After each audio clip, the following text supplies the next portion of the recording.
In this video, we'll learn how to create Google Forms. The outline is as follows.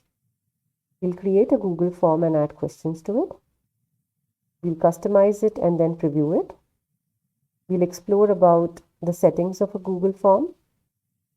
Then we'll learn how to send and submit a Google form, how to analyze the responses of the Google form, and how to stop accepting responses in a Google form. Then how to create quiz from a form, and lastly, some advanced forms using sections. Let us create a Google form and add questions to it. To create a new Google form, click on New, More, and Google Forms. This will generate a blank untitled form for you. So let us create a feedback form. We can provide a small description about the form, like kindly fill the form for the subject computer science. So let this be a feedback form meant for students to be filled in for giving their reviews about the subject computer science that has been taught to them. We can name the file also over here, the same. Now let us start adding questions to this form. Let the first question be the name of the student.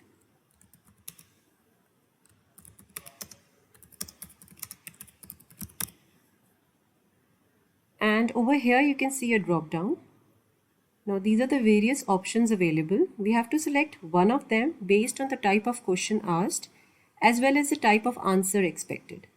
Now the name of the student will be short answer only, so we'll select over here short answer. Now you can see over here the required button. If you want this question to be mandatory, we will turn it on. If it is optional, keep it off. To add another question, we'll click on add question over here. So now name of the student, you can see that question has been added, and this asterisk sign implies that this is a mandatory question. It has to be answered. Next, let it be the roll number of the student. Again, let it be short answer and required. Let's add the third question.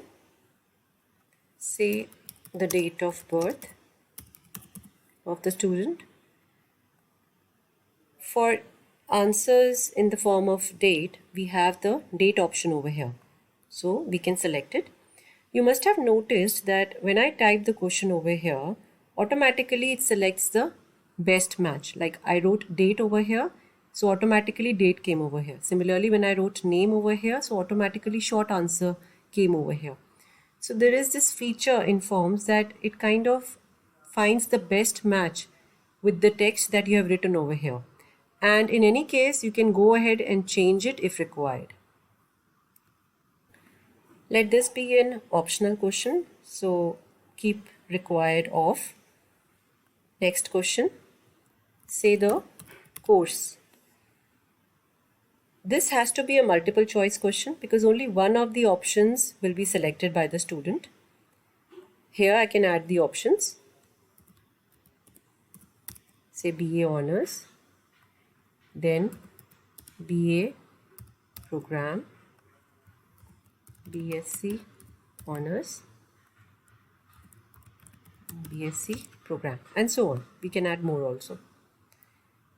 Again, required. Next question, say the year of study. Again, multiple choice because only one of the options is to be selected. 1, 2, and 3. Let it be again required. Next question, say the society in which a student is involved. Now we have to make it as a checkbox because a student can be involved in multiple societies. And let us give the options: music, dance, debate, and say none. So a student can select multiple options because this is a checkbox type question.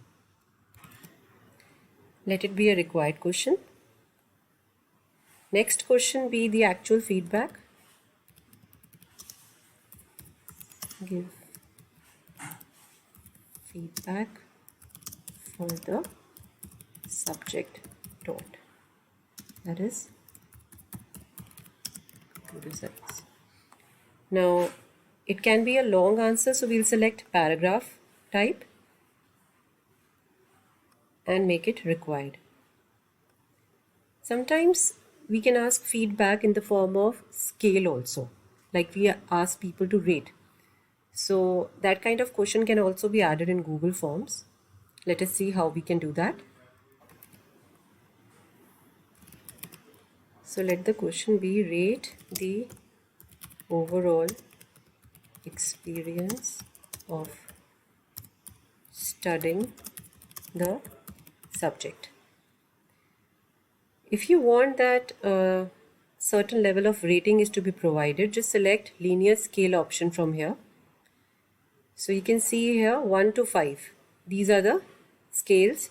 I can change it. So if I want on a scale of 1 to 10, so I'll say 1 to 10. You can give labels also to the scales, like what does 1 stands for and what does 10 stands for. So let 1 be dissatisfied and let 10 be satisfied and required.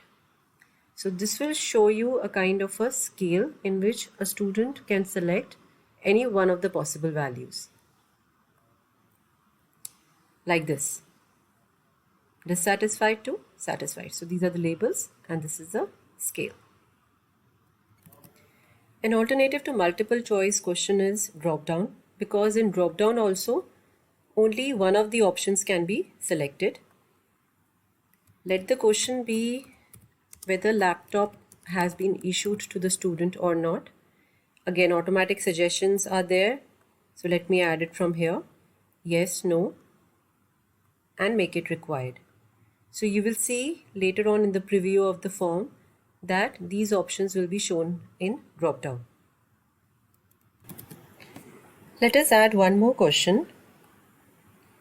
Now in this question, suppose there is a requirement that based on an image a question is asked. So that is also possible in case of forms. Suppose the question is, which flower is this? So I have to append an image to this question. So for that, click on this image icon which is next to the question only. It will open a dialog box.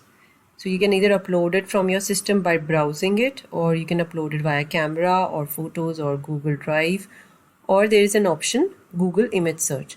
So this is a nice feature. If you click on it, there will be a search box. So let me type tulips. You see all the tulip images are there. I can select one of them and then click on insert. So the image has been inserted, and based on that I can give the multiple choice or drop down, whichever you want to.